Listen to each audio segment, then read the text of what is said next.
السلام علیکم ورحمۃ اللہ وبرکاتہ۔ آج اسے مشرکین کی عدالت نے قتل کے جرم میں معاونت کرنے پہ سزا سنا دی تھی۔ پاکستان میں وہ ڈاکٹر تھا اور اپنا پرائیویٹ ہسپتال بنا رکھا تھا جہاں سے وہ ماہانہ کروڑوں کماتا تھا، مگر پھر اچانک سے پاکستان میں اپنا مستقبل خطرے میں نظر آنے لگا۔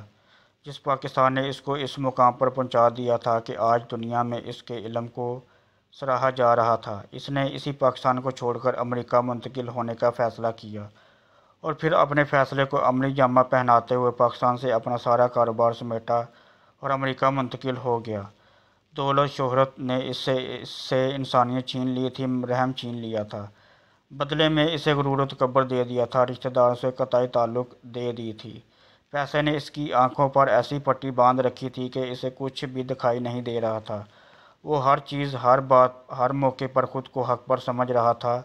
اس کی سنگ دلی کی انتہا یہ تھی کہ ایک دفعہ ہسپتال میں اس کی خالہ زاد بہن کو لایا گیا تھا جس کے بچے کی ولادت کا وقت قریب تھا۔ اسی خالہ نے اپنے جہیز کا سامان اور زیور بیچ کر اس کے ڈاکٹر بننے میں اس کی مالی مدد کی تھی۔ جس خالہ کی بیٹی کو آج ہسپتال میں لایا گیا تھا، مگر وہ ڈاکٹر بننے کے بعد سارے رشتے بھول چکا تھا، یہاں تک کہ اپنے والدین سے قطع تعلق کر چکا تھا۔ اس کی ماں اسے ملنے کے لیے تڑپتے ہوئے مر گئی تھی، جبکہ باپ ایک اولڈ ہوم میں منتقل ہو گیا تھا، مگر اس نے والدین کی خبر نہیں لی تھی۔ اس کی خالہ کا شوہر فوت ہو چکا تھا، حالات انتہائی پستی کا شکار ہو چکے تھے۔ خالہ زاد بہن کے بچے کی ولادت کا وقت تھا، وہ انتہائی تکلیف میں تھی، مگر اس کے پاس اتنی رقم نہ تھی کہ بیٹی کو لے کر ہسپتال جا سکے، اور کوئی صورت نظر نہ آئی اور بیٹی کا درد برداشت سے باہر ہوا تو بیٹی کو رکشے میں ڈال کر اپنے اسی بانجے کے ہسپتال میں لے گئی، جس کی خاطر اس نے اپنے جہیز کا سامان اور زیور تک بیچ ڈالا تھا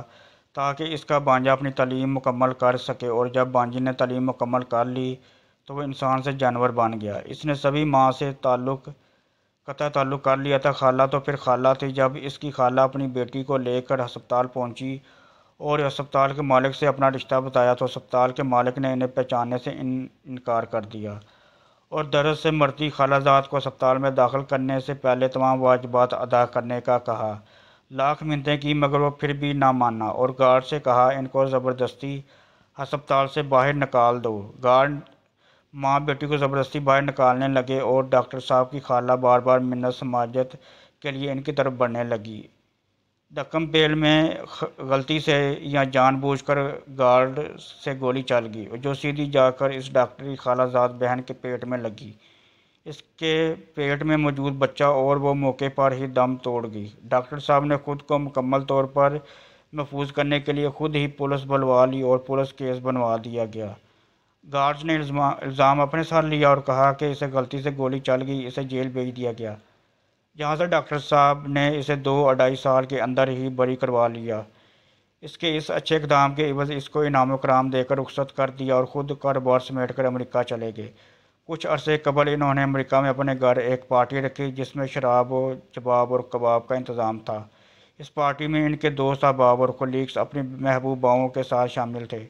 اسی دوران نشے میں دھت ان کے ایک دوست کی اپنی محبوبہ سے تلخ کلامی ہوگی اور اس نے چھری کا وار کر کے اپنی محبوبہ کو قتل کر دیا۔ اس قتل کے پیدائش میں سب لوگوں کو قانونی کارروائی کا سامنا کرنا پڑا اور باقی سب تو بچ گئے، مگر قاتل کو قتل کرنے کے جرم میں اور ڈاکٹر صاحب کو قتل میں معاونت کرنے کے جرم میں سزا سنا دی گئی۔ جب ڈاکٹر صاحب کو سزا سنائی گئی تو ان کو اپنی خالہ کے منہ سے سنی گئی مندرجہ ذیل احادیث یاد آ گئی کہ مظلوم کی آہ سے ڈر، اس کی اور اللہ کے درمیان کوئی پردہ نہیں ہوتا۔ ویڈیو اچھی لگی ہو تو لائک اور شیئر کیجیے گا۔